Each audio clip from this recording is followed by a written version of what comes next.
Of electrostatic constant, जो electrostatic constant K है, जिसको कूलम्स कांस्टेंट भी कहते हैं, इसकी वैल्यू दो चीज़ों पर डिपेंड करती है। एक सिस्टम ऑफ यूनिट्स जिसमें हम इसकी पैमाइश कर रहे हैं, और दूसरा चार्जेस के दरमियान जो मीडियम है उस पर डिपेंड करती है।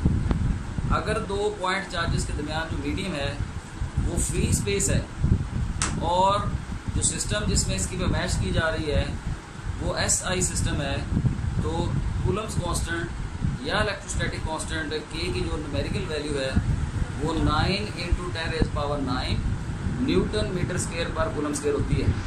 इसको K से डिनोट करते हैं, और इसकी मैथमेटिकल रिलेशन जो है वो 1/4πε0 होती है। यहाँ पे जो ε0 है ये एक और कांस्टेंट है जिसको परमिटिविटी ऑफ फ्री स्पेस कहते हैं। इसका मतलब ये है कि ये जो कांस्टेंट है या ये जो फैक्टर है ये कितना अलाउ करता है चार्जेस को कि एक दूसरे को अट्रैक्ट या रिपेल कर सकें। तो दोनों चार्जेस के दरमियान जो मीडियम है free space, how much it allows the charges to attract और रिपेल, तो इसकी जो न्यूमेरिकल वैल्यू है वो 8.85 10⁻⁻12 coulomb square per newton metre square होती है। फिफ्थ पॉइंट जो है इस आर्टिकल का कि ये जो कूलम फोर्स है ये म्यूचुअल फोर्स है, जो कि न्यूटन्स थर्ड लॉ के मुताबिक है कि जब एक पॉइंट चार्ज दूसरे पॉइंट चार्ज पे जितनी कुव्वत लगाता है तो उसके रिस्पॉन्स में दूसरा पॉइंट चार्ज Q2 जो है वो भी चार्ज Q1 पे उतनी ही कुव्वत लगाता है। तो इसका मतलब ये जो कूलम्स फोर्स है या इलेक्ट्रोस्टैटिक फोर्स ऑफ अट्रैक्शन या रिपल्शन है ये भी न्यूटन्स थर्ड लॉ के ऐन मुताबिक है।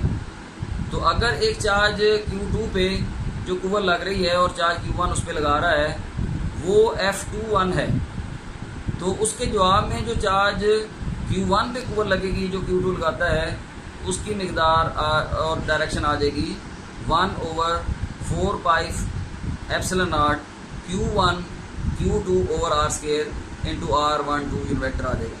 जब हमने R21 यूनिट वेक्टर को रिप्लेस किया है R12 यूनिट वेक्टर से, तो फिर बाहर जो है ऑपोजिट डायरेक्शन के लिए नेगेटिव साइन हमने लगाया है।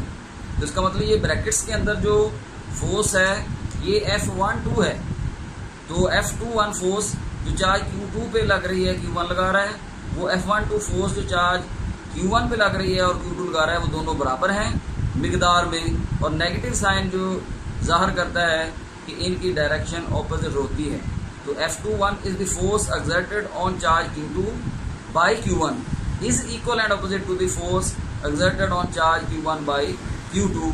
यहाँ पे जो R21 यूनिट वेक्टर है वो क्या जाहिर करता है कि ये यूनिट वेक्टर है जिसकी डायरेक्शन चार्ज Q1 से Q2 की तरफ होती है, और R21 यूनिट वेक्टर जो है ये फोर्स की डायरेक्शन जाहिर करता है, it is directed from charge Q2 to Q1।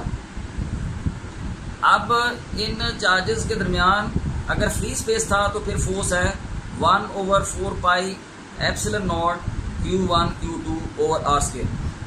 अगर इन दोनों चार्जेस के दरमियान कोई डाइइलेक्ट्रिक मीडियम या इंसुलेटिंग मीडियम रख दिया जाए तो फिर फोर्स की मिकदार क्या होगी। तो फिर फोर्स F' जो है जब डाइइलेक्ट्रिक मीडियम जो है चार्जेस के दरमियान रखा जाए तो फोर्स F' आ जाएगी 1/4πε0 εr Q1 Q2 और R²। εr जो है वो उस मीडियम का डाइइलेक्ट्रिक कांस्टेंट है जो इन चार्जेस के दरमियान रखा गया है, जिसको relative permittivity of the medium भी कहते हैं। अगर इस फैक्टर को अगर हम बाहर लिख लें 1/εr, तो ब्रैकेट के अंदर आ जाएगा 1/4πε0 Q1 Q2 ओवर R²। ये जो फोर्स ब्रैकेट्स के अंदर है ये वो फोर्स है जब चार्जेस के दरमियान कोई मीडियम नहीं रखा गया। तो ये आ जाएगा F' is equal to F/εr। F' आ जाएगा F/εr। इसका मतलब इन चार्जेस के दरमियान जो फोर्स की मिकदार है वो εr टाइम्स कम हो जाएगी, क्योंकि εr जो है वो 1 से ज़्यादा होता है। जब इस फोर्स को किसी भी एक से ज़्यादा वैल्यू में तकसीम करेंगे तो पहले से ये फोर्स की मिकदार Fr टाइम्स कम हो जाती है। तो एप्सिलॉन आर को हम डाइलेक्ट्रिक ऑफ द मीडियम या relative permittivity of the medium कहते हैं, which is equal to F over F dash. यहाँ से हम relative permittivity of the medium या डाइलेक्ट्रिक कांस्टेंट डिफाइन कर सकते हैं कि ये जो रेशियो है दो फोर्सेस के दरमियान, वो फोर्स जब इन चार्जेस के दरमियान मीडियम फ्री स्पेस हो, और वो फोर्स जब मीडियम के दरमियान चार्जेस डाइलेक्ट्रिक मीडियम हो, तो ये जो डाइलेक्ट्रिक कांस्टेंट है it is defined as the ratio of the forces when the medium is free space to the force when the medium is dielectric. तो इसकी वैल्यू जो है पहले जो फ्री स्पेस में थी उस फोर्स से इसकी फोर्स की मिकदार जो है एप्सिलॉन आर गुना कम हो जाती है।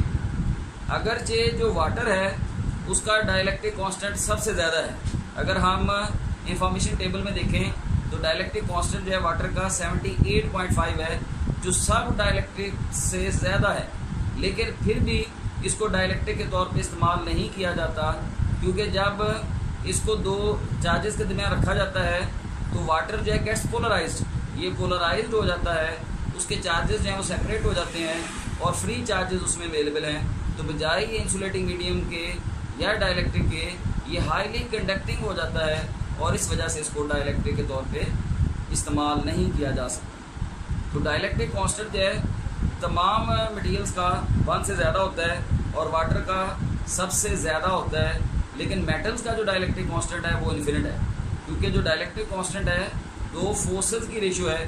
वो फोर्स जब दोनों चार्जेस के दरमियान कोई मीडियम नहीं है, और एफ डैश वो फोर्स है जब दोनों चार्जेस के दरमियान मीडियम है। तो जब दो चार्जेस के दरमियान मेटल को रख दिया जाए तो ये चार्जेस एक दूसरे पे कोई कुव्वत नहीं लगा सकेंगे, क्योंकि इनके दरमियान मेटल है जिसके अपने फ्री चार्जेस हैं, और वो इन चार्जेस की अपनी कुव्वत जो है उन पे लगना शुरू हो जाती है, और बाहम जो दोनों चार्जेस के दरमियान फोर्स थी वो ज़ीरो हो जाती है। इसलिए समथिंग ओवर ज़ीरो जो है वो इन्फिनिट होता है, इसलिए फोर्स जो है वो चार्जेस के दरमियान ज़ीरो हो जाती है। इसलिए डाइलेक्ट्रिक कांस्टेंट जो है वो क्या हो जाएगा, इन्फिनिट। इसलिए डाइलेक्ट्रिक कांस्टेंट जो है मेटल्स का इन्फिनिट है, इसलिए मेटल्स को डाइलेक्ट्रिक के तौर पे इस्तेमाल नहीं किया जा सकता।